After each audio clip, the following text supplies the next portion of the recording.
Davam edirik. Əmək və Əhalinin Sosial Müdafiəsi Nazirliyinin təşəbbüsü ilə yaradılan sosial tərəfdaş layihəsi çərçivəsində həssas əhali qruplarına xüsusi endirim imkanları təqdim olunur.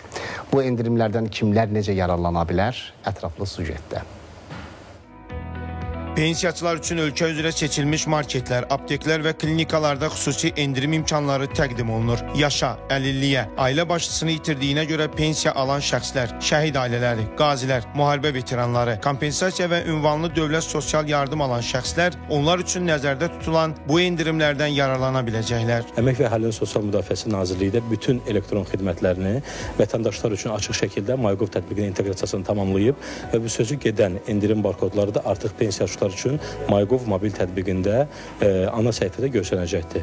Ölkə üzrə seçilmiş market, aptek və klinikalarda tam rahat şəkildə bundan istifadə edə bilərlər. Məhsullara və xidmətlərə uyğun olaraq bu 2% və 40% aralığında dəyişəcək. Layihənin tətbiqi bu əhali qruplarının gündəlik xərclərinin azalmasına dəstək olmaqla yanaşı, onların sosial rifahının yüksəldilməsinə də xidmət edəcək. Artıq vətəndaşlar e-sosial xidmətlərindən, o cümlədən sosial tərəfdaş pensiyaçı endirim barkodundan MyGov mobil tətbiqi vasitəsilə yararlana bilərlər. MyGov tətbiqində qeydiyyatdan keçmənin bir neçə üsul mövcuddur.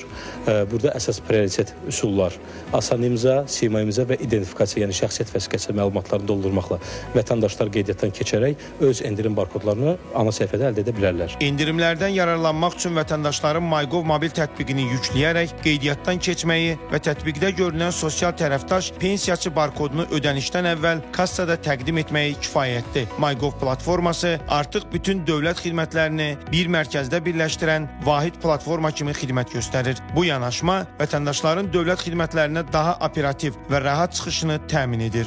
Elşad Bayramoğlu, Samray Əlizadə, Nimət İskəndər, ATV Xəbər.